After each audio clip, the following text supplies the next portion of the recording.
की माँ बाप की इकलौती ही औलाद थी, वह अपनी औलाद को बहुत ही प्यार से पढ़ा लिखाते थे और अच्छे स्कूल में पढ़ा लिखा कर उनका बेटा योग्य बन गया। फिर उन्होंने अपने बेटे के लिए सुंदर सा मकान बनाया, उसमें उन्हें पूरी जिंदगी की कमाई लगा दी।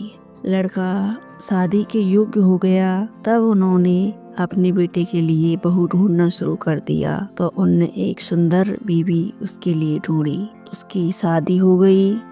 फिर शादी के बाद प्यार से रहने लगे, माँ बाप बहुत खुश थे।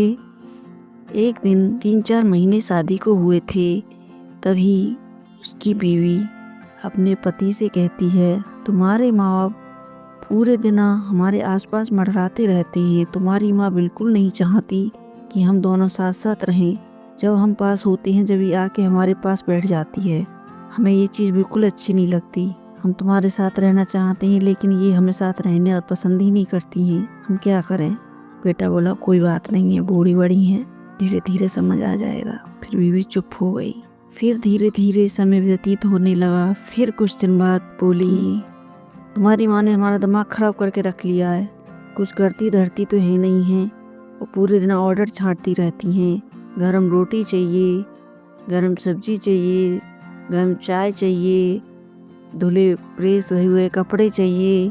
नेक भी किसी काम में कमी आ जाती है तभी नक्शा दिखाने लगते हैं तुम्हारे माँ बाप, हमसे इतना बर्दाश्त नहीं होता। या तो अपने माँ बाप का इंतजाम करो या हम नहीं रह सकते। उसका पति कहता है, ठीक है, तुम चिंता मत कर, मैं कुछ न कुछ इंतजाम करता हूँ। वह दोनों सलाह करते हैं कि माँ बाप के लिए वृद्ध आश्रम छोड़ आएं। वो वृद्ध आश्रम छोड़ने की बात कर रहे होते हैं, इतने में उनकी माँ सुन लेती है। सुनकर अपने पति को बताती है कि हमारे बेटा बहू हमें वृद्ध आश्रम छोड़ने की बातें कर रहे हैं। यह बात सुनकर बाप बहुत दुखी होता है और माँ बाप दोनों को बहुत दुख होता है। फिर एक दिन वो अपने माँ बाप से वृद्ध आश्रम छोड़ने के लिए कहने के लिए आते हैं। इतने में माँ बाप कहते हैं, बेटा हम तुम्हें कुछ देना चाहते हैं। बेटा कहता है, माँ पहले हमारी बात सुनो, उसके बाद आप कुछ देना।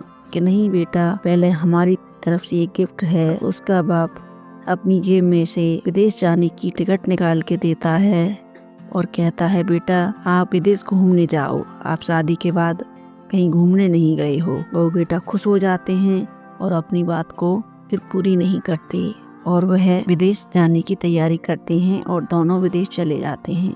इधर वो विदेश घूमने जाते हैं, उधर उनके माँ बाप उस मकान को बेच देते हैं और बेचकर दूसरी जगह चले जाते हैं।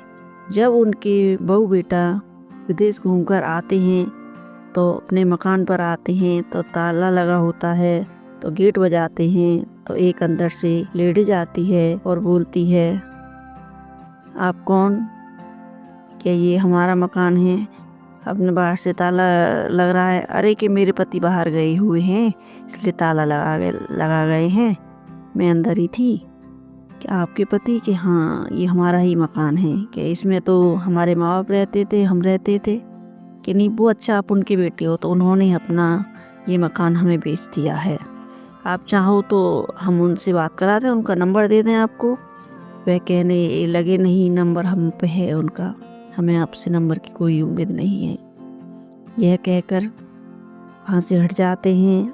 हटकर माँ पर फ़ोन मिलाते हैं तब माँ फ़ोन उठाती है और कहती है, हाँ बेटा बोलो। कि माँ ये क्या किया तुमने और पापा ने?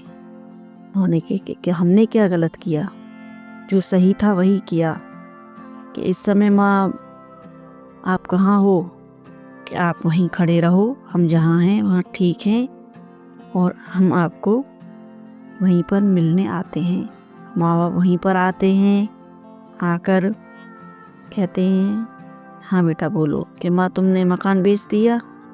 कि हाँ बेटा हमने मकान बेच दिया, ये हमने पूरी ज़िंदगी की कमाई से मकान बनाया था और तुम दोनों हमें इस मकान में से वृद्ध आश्रम में छोड़ना चाहते थे। तो जब हम इस मकान में रह ही नहीं सकते तो हम उस मकान को बेचें या कुछ करें, वो हमारी संपत्ति है, हमारी चीज़ है, तुम कौन होते हो हमें निकालने वाले?